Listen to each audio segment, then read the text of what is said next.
Let's talk to Melissa York, Assistant Property Editor of the Times and the Sunday Times, of course, because I'm talking to Angela Rayner.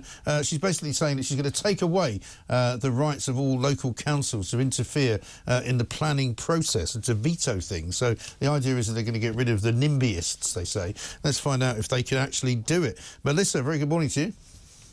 Good morning. Good morning, Mike. Thanks very much for talking to us. I mean, a lot of people, including Kemi Badenoch, have said, you know, this whole plan to build 1.5 million homes is completely and utterly unachievable and is never really going to happen.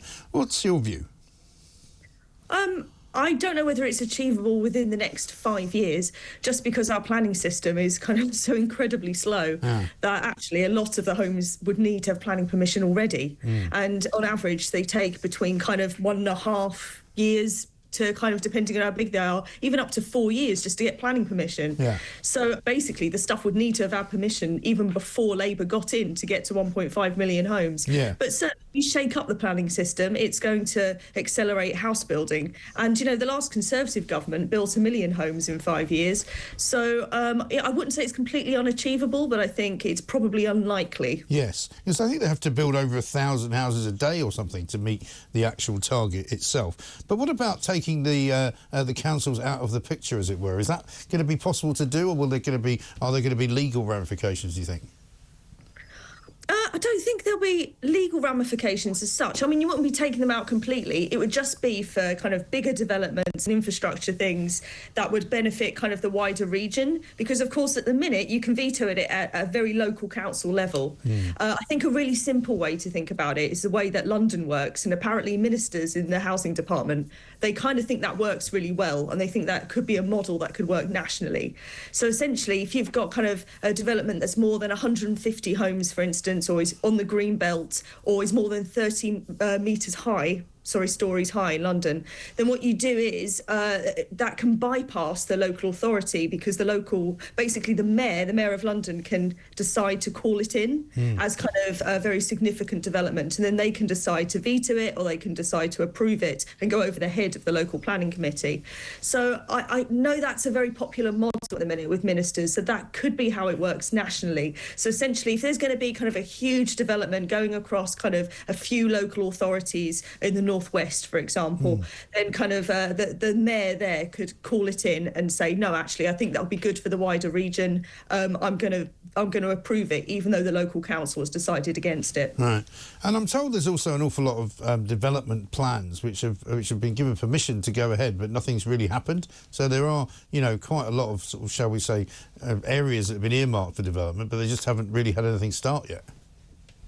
Yeah, exactly. And that's, you know, a number of factors. We've had basically building is subject to the kind of wider geopolitical kind of winds like anything else is, you know. After COVID and after kind of, you know, the war in Ukraine, you had materials just shot through the roof, like the cost of them for stuff like timber and concrete just went up enormously, and it meant that a lot of these kind of building projects were put on the sidelines. We also had kind of a lot of people that would be kind of flexible kind of builders that might be here for a few months and then go back again kind of to wherever they come from in Eastern Europe or whatever.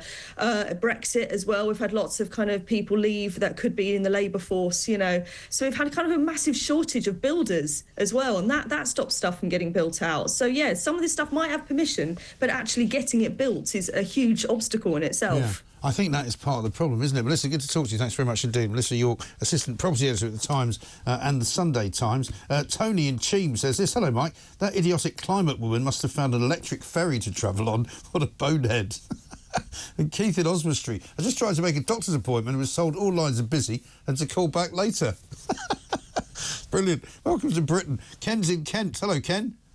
Good morning. Morning.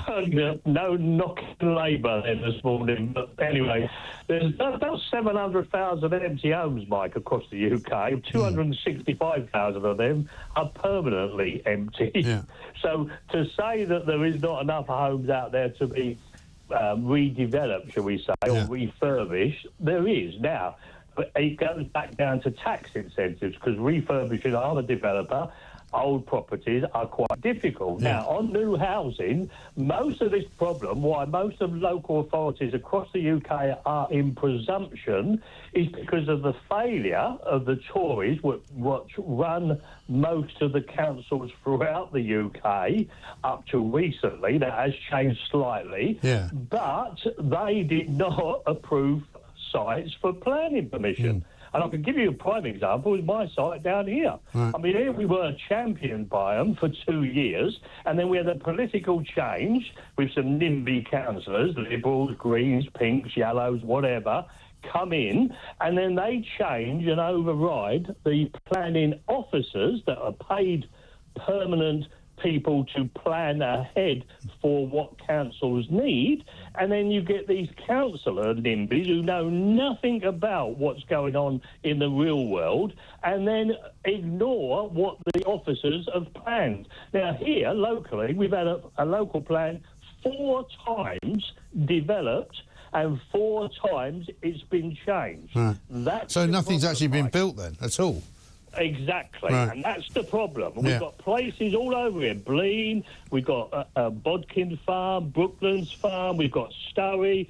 And most of the ones they've approved of are near SSI sites. So, and I don't know if you know anything about them, but you shouldn't be building on those because they're protected for nature, either they're floodplains. And the trouble is, Mike, at the end of the day, we should not have planning officers overridden by political agenda, which is basically what happens in this country. And then we end up with this ping pong, nothing gets built. No, and that's where we are, isn't it? That's the problem. Along, and then they override it all, which is what the Labour government's doing now. They've introduced, and it was something that was on the agenda with the Tories, which is called presumption, which basically means if you've got a site that looks capable of sustainable, substantial housing that's required in the area. Well, look at Canterbury City Council down here. I mean, you've got a housing list, longer than from